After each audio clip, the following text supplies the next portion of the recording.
Dunia militer Indonesia sedang diguncang euforia yang berbahaya. Di grup-grup WhatsApp, forum pertahanan, hingga kolom komentar media sosial, narasi yang beredar begitu manis. Indonesia akan segera memiliki kapal induk pertama dalam sejarahnya, dan yang terbaik dari semuanya, katanya, itu gratis. Italia, sang raksasa Mediterania, dikabarkan sedang membungkus ITS Giuseppe Garibaldi sebagai kado persahabatan untuk Jakarta.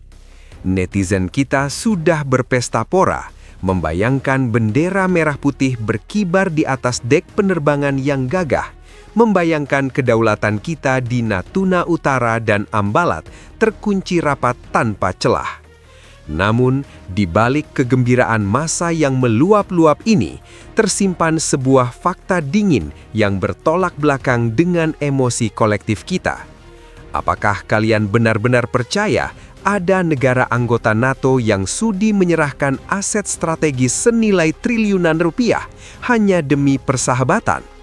Apakah kalian pikir birokrasi Roma adalah lembaga amal yang membagikan kapal perang layaknya sembako di pinggir jalan? Lemparkan jauh-jauh bayangan tentang Sinterklaas militer. Mari kita tatap realitas yang tertuang dalam dokumen resmi Parlemen Italia nomor 383 bertajuk Atto del Governo, yang secara resmi diajukan untuk pertimbangan parlemen pada 19 Februari 2026. Dokumen ini adalah kunci jawaban dari teka-teki yang selama ini hanya menjadi bisik-bisik di koridor kementerian. Ya, dokumen ini mengonfirmasi rencana hibah kapal induk Giuseppe Garibaldi. Namun dokumen yang sama juga menyembunyikan mata pancing yang sangat tajam. Hari ini, kita akan membedah anatomi dokumen tersebut. Saya akan menelanjangi skema di balik hibah ini, bahwa Garibaldi hanyalah pintu masuk bagi kontrak raksasa 6 unit kapal selam generasi terbaru U-212 NFS Near Future Submarine buatan Fincantieri. Sebuah transaksi yang jika ditotal nilainya bisa mengguncang postur anggaran pertahanan kita selama 1 dekade ke depan. Punchline-nya sederhana, tidak ada makan siang yang gratis kecuali program makan bergizi gratisnya Pak Prabowo. Di balik kado surprise motherfucker ini, ada udang di balik batu yang ukurannya sebesar paus. Apakah ini lompatan teknologi atau justru jebakan utang yang akan membuat nafas APBN kita tersengal-sengal? Mari kita bedah secara forensik apa yang sebenarnya tertulis dalam dokumen Parlemen Italia nomor 383 tersebut. Dalam sistem pemerintahan Italia, pemindah tanganan aset militer strategis ke negara non-NATO bukanlah perkara sepele yang bisa diputuskan lewat jabat tangan di bawah meja. Ini memerlukan persetujuan legislatif yang berlapis. Dokumen ini adalah lampu hijau konstitusional yang diajukan kepada Presiden Italia agar proses hibah ini memiliki payung hukum yang sah. Isi dokumen ini secara eksplisit menyebutkan status cuma-cuma atau gratuito untuk unit ITS Giuseppe Garibaldi. Namun jangan terkecoh oleh terminologi hukum tersebut. Dalam hukum internasional pertahanan, hibah unit seringkali hanyalah pemindahan kepemilikan lambung kapal atau HAL. Garibaldi adalah kapal yang dibangun pada awal 1980-an dan mulai beroperasi pada 1985. Secara fisik, ia adalah kapal yang sudah senior. Italia saat ini sedang dalam proses mengoperasikan kapal induk baru mereka, Trieste, yang jauh lebih canggih dan besar. Bagi Italia, mempertahankan Garibaldi dalam status aktif atau bahkan menyimpannya dalam cadangan logistik adalah biaya yang luar biasa besar. Biaya perawatan rutin, biaya pangkal, hingga biaya personil untuk kapal yang secara teknologi sudah mulai termakan usia bagi standar NATO adalah pemborosan. Dengan menghibahkannya kepada Indonesia, Italia secara elegan melepaskan beban operasional mereka sekaligus mengikat Indonesia dalam ketergantungan teknis. Secara hukum, Indonesia tidak hanya menerima kapal, tetapi juga menerima kewajiban untuk refurbishment atau perbaikan menyeluruh dan modernisasi. Disinilah letak biaya tersembunyi itu. Sistem radar, sistem manajemen tempur, hingga persenjataan di atas Garibaldi adalah teknologi Italia. Artinya, setiap baut, setiap baris kode perangkat lunak, dan setiap suku cadang harus dibeli dari perusahaan Italia seperti Leonardo atau Fincantieri. Hibah ini secara yuridis adalah kontrak servis eksklusif jangka panjang yang dibungkus dengan pita kado. Sekarang, mari kita masuk ke ruang mesin dari kesepakatan ini. Mengapa Italia begitu bersemangat memberikan kapal induknya? Jawabannya ada pada obsesi Fincantieri untuk memenangkan pasar kapal selam di Asia Tenggara melalui produk andalan mereka, U-212 NFS, Near Future Submarine. Media massa sibuk memotret dek Garibaldi yang luas, tapi mereka lupa menghitung angka di balik 6 unit U-212 NFS. Mari kita bicara angka yang tidak dibahas di berita TV. Satu unit U-212 NFS dengan teknologi terbaru ditaksir memiliki harga antara 600 hingga 750 juta euro. Jika Indonesia berkomitmen mengambil 6 unit sesuai isyarat dalam dokumen parlemen tersebut, maka total nilai kontraknya mencapai 4,5 miliar euro atau sekitar 75 triliun rupiah. Bandingkan angka ini dengan nilai Garibaldi. Secara nilai pasar, kapal induk bekas tahun 80-an mungkin hanya bernilai beberapa ratus miliar rupiah jika dihitung sebagai besi tua atau museum. Namun, dengan memberikan hadiah senilai 500 miliar rupiah, Italia berhasil mengunci kontrak senilai 75 triliun rupiah.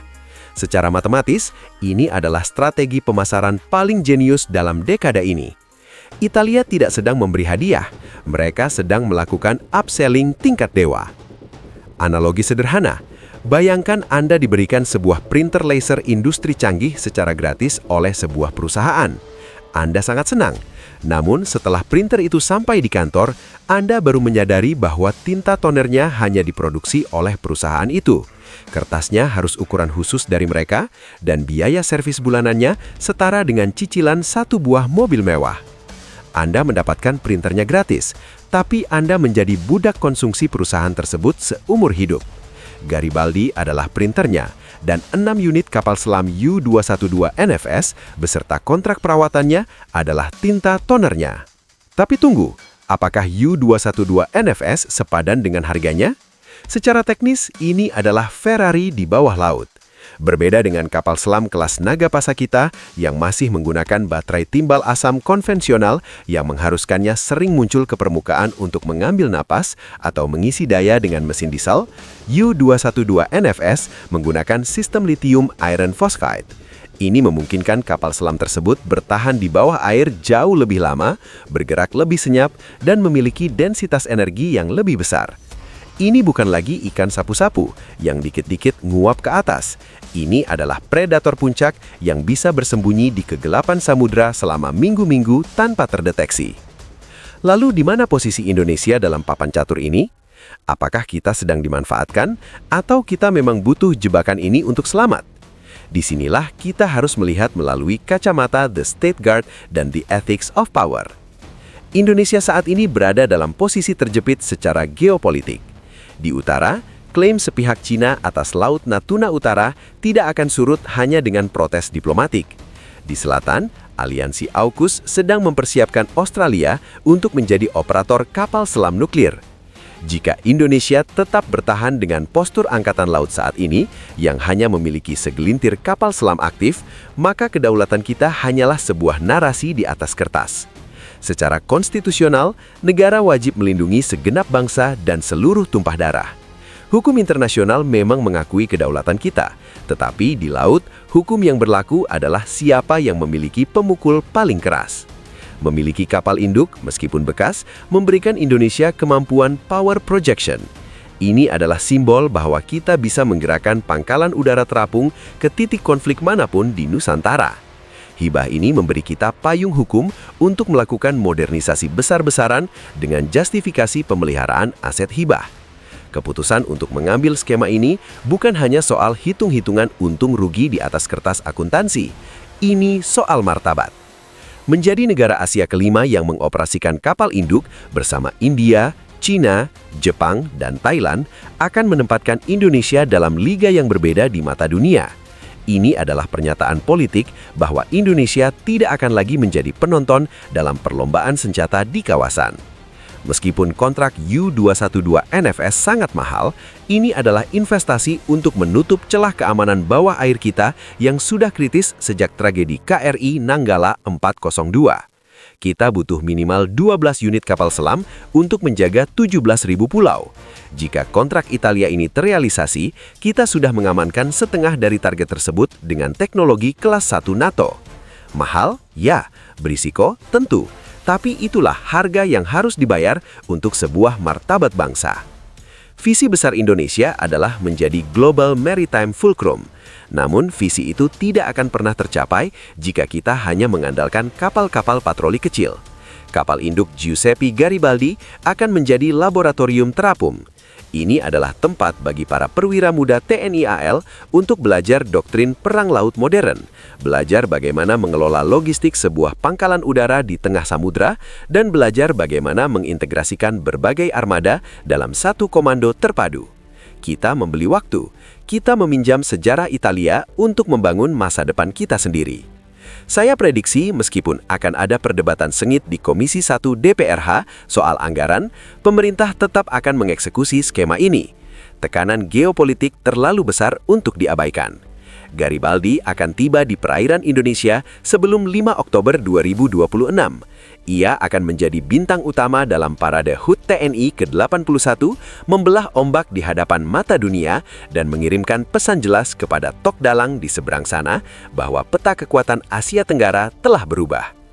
Dunia militer adalah dunia tanpa belas kasihan, di mana hadiah selalu datang dengan harga yang setimpal. Italia mungkin mendapatkan keuntungan finansial dari 6 unit kapal selamnya, tetapi Indonesia mendapatkan sesuatu yang jauh lebih berharga, yaitu sebuah taring yang tajam dan tempat duduk di meja utama kekuatan maritim dunia. Karena pada akhirnya, lebih baik memiliki kado maut yang bikin musuh gemetar daripada memiliki laut luas yang hanya bisa kita tangisi saat dicuri orang. Jadi, pilihannya ada di tangan kita. Mau tetap jadi penonton yang irit atau jadi pemain yang berani ambil risiko? Silahkan tulis analisis kalian di kolom komentar.